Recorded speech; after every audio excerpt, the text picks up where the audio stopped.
Hello and welcome to Edukemy's YouTube channel. My name is Harsh Singh, and in this video we shall discuss the featured news for today, that is 1st of December, which is on online dispute resolution. One mechanism which has been proposed to be something that will go beyond the conventional dispute resolution or the conventional court cases. We will understand in intricacies what the meaning of online dispute resolution is. We will also understand its advantages, what are the issues associated, and how is India going to have a way forward in this situation, right?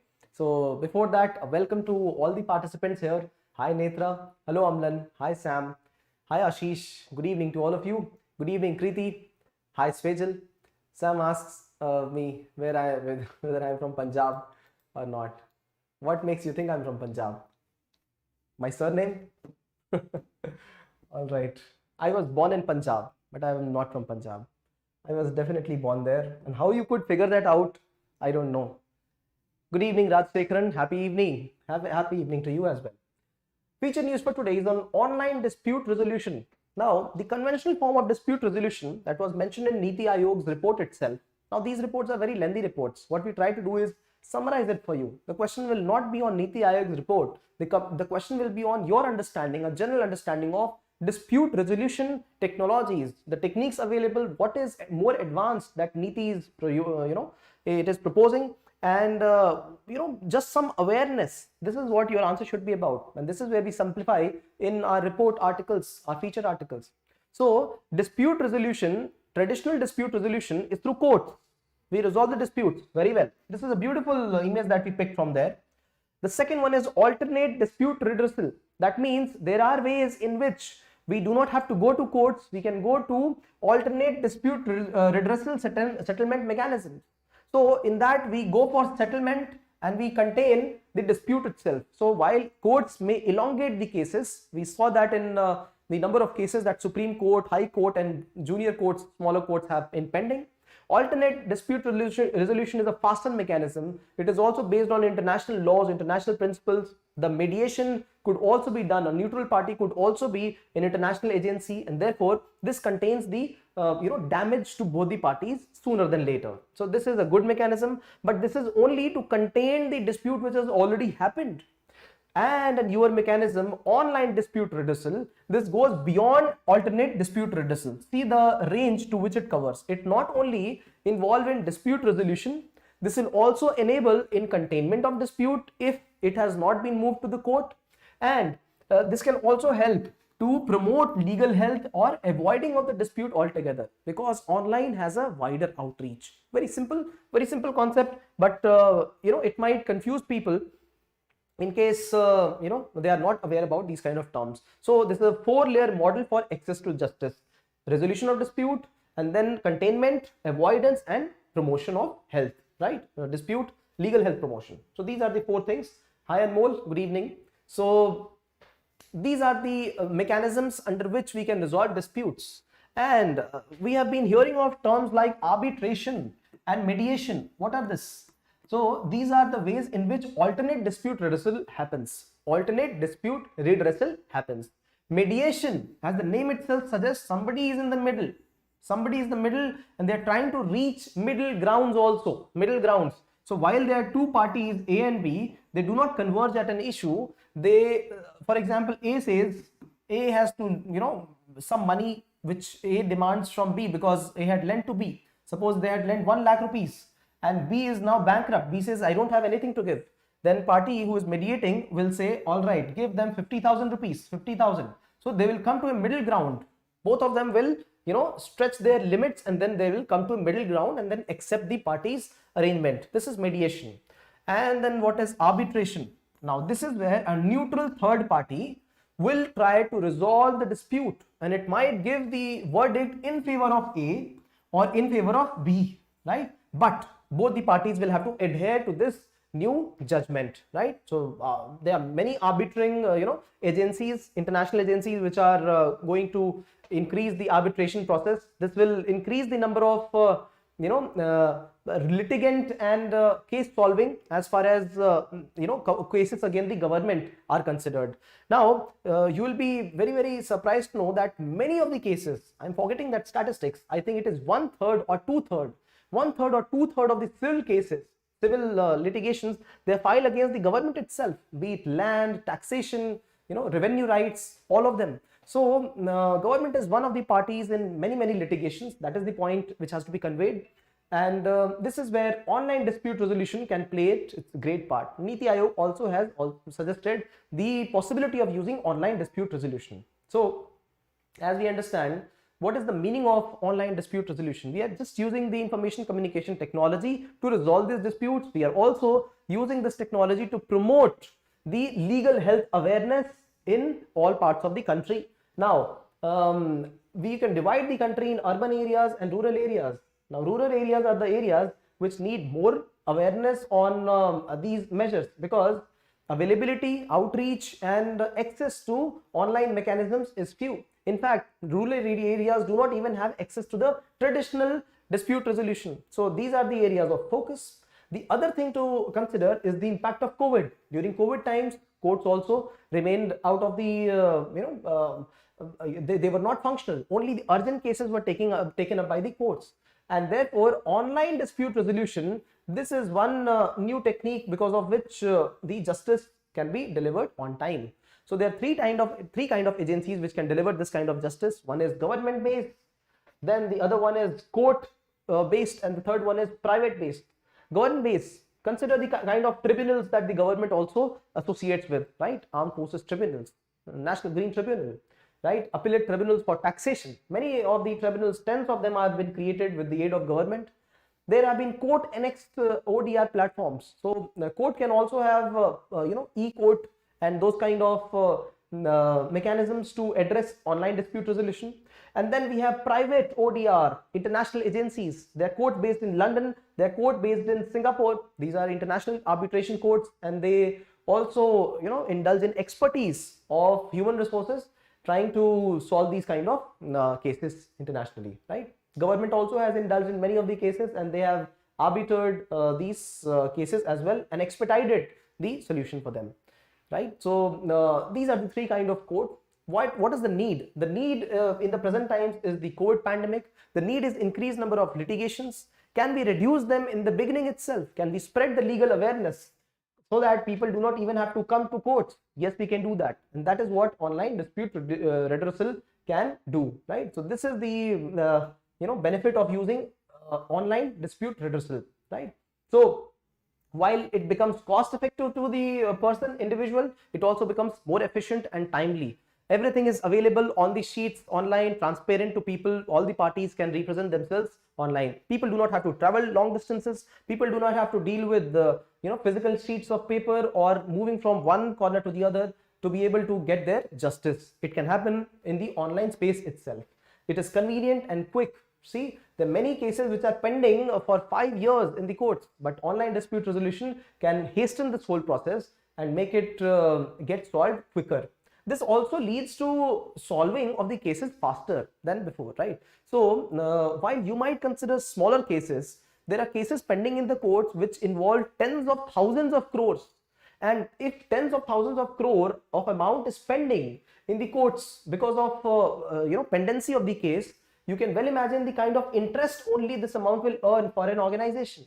And if invested or if used in business, what can it generate? This is where the expediency of the case, right, the speed in which it gets solved, that becomes very valuable.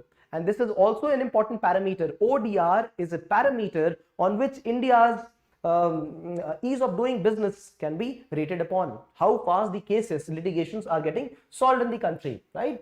So this also allows for customizable processes, right? Increases and encourages dispute resolution. There are people who fear getting into disputes because they know that it is a tedious and time-taking process. But now they can get into online dispute resolution in case somebody is trying to corner them, and they can get justice in time, right? This is a human right, but if it is only available, those mechanisms, if they are only available, right? So these are the important things, but there are many agencies which need to be prepared for this.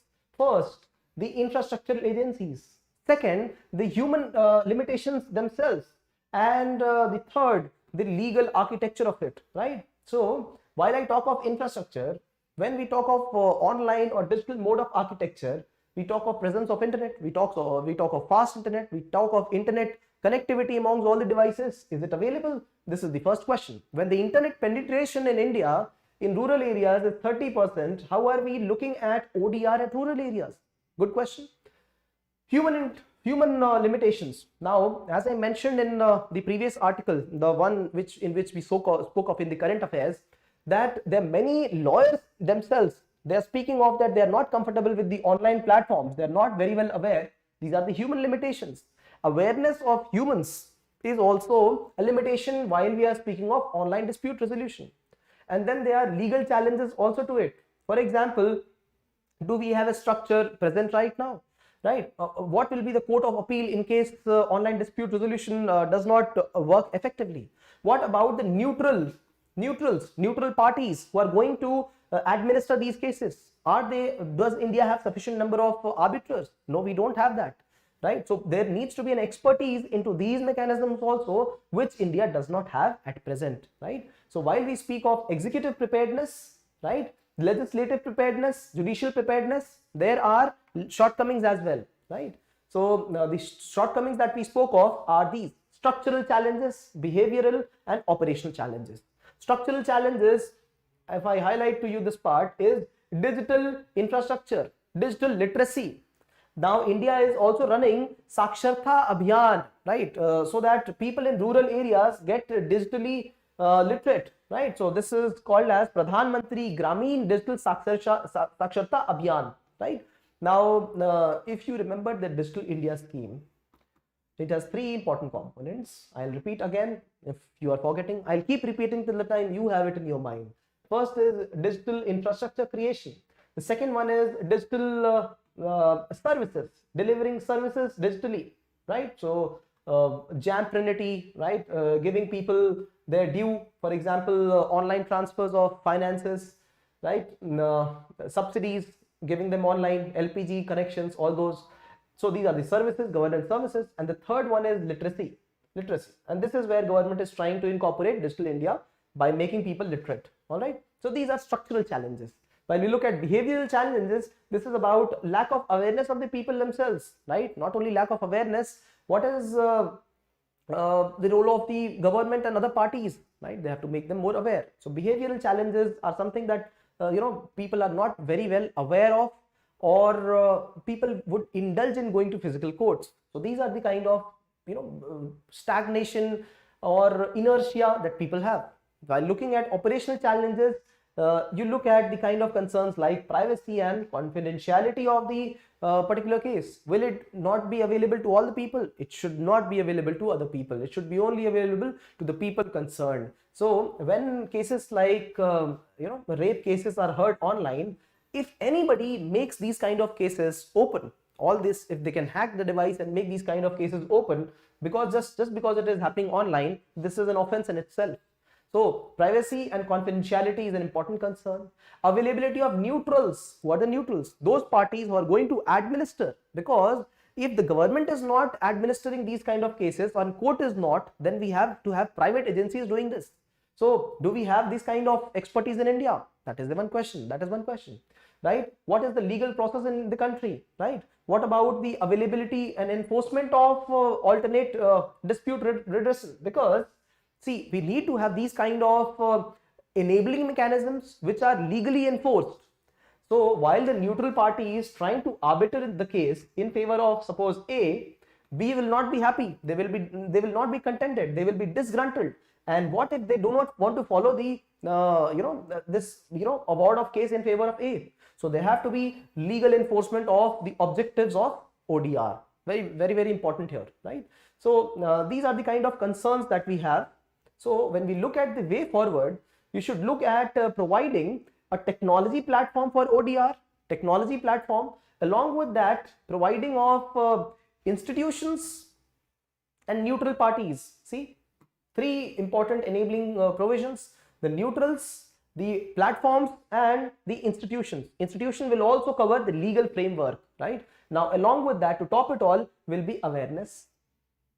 So see, we have covered the aspects of ODR. How simple is that? How tough is that? All right. So infrastructure availability, one thing. capacity building of people, like legal awareness, like availability of neutrals, like making the governments also aware of the process and the advantages of this, right? And then the complete framework for it. So if we encircle what we covered right now in ODR, we understood how is it different from conventional mechanism, court and alternate dispute redressal. We also understood the meanings of mediation and arbitration.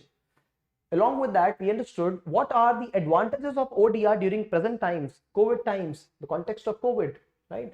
Then we understood what are the challenges, the three important challenges, right? Dealing with infrastructure, and then dealing with the legal framework of it, right? And after that, we also understood what is the way forward, how India should go ahead and implement this kind of ODR. See, the challenges and way forward, challenges and suggestions, challenges and advantages, they can be exactly opposite to each other. So while the challenge is infrastructure creation, the solution is infrastructure creation.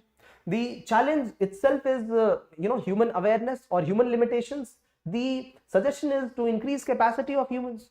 If the challenge itself is legal in nature, why not create a legal framework? See, so many of the points can be converted from one side to the other, provided we use those kind of phrases, right? And as I mentioned, they cannot be created on the spot. This has to be created in the mind earlier. We have to only do writing during exam times.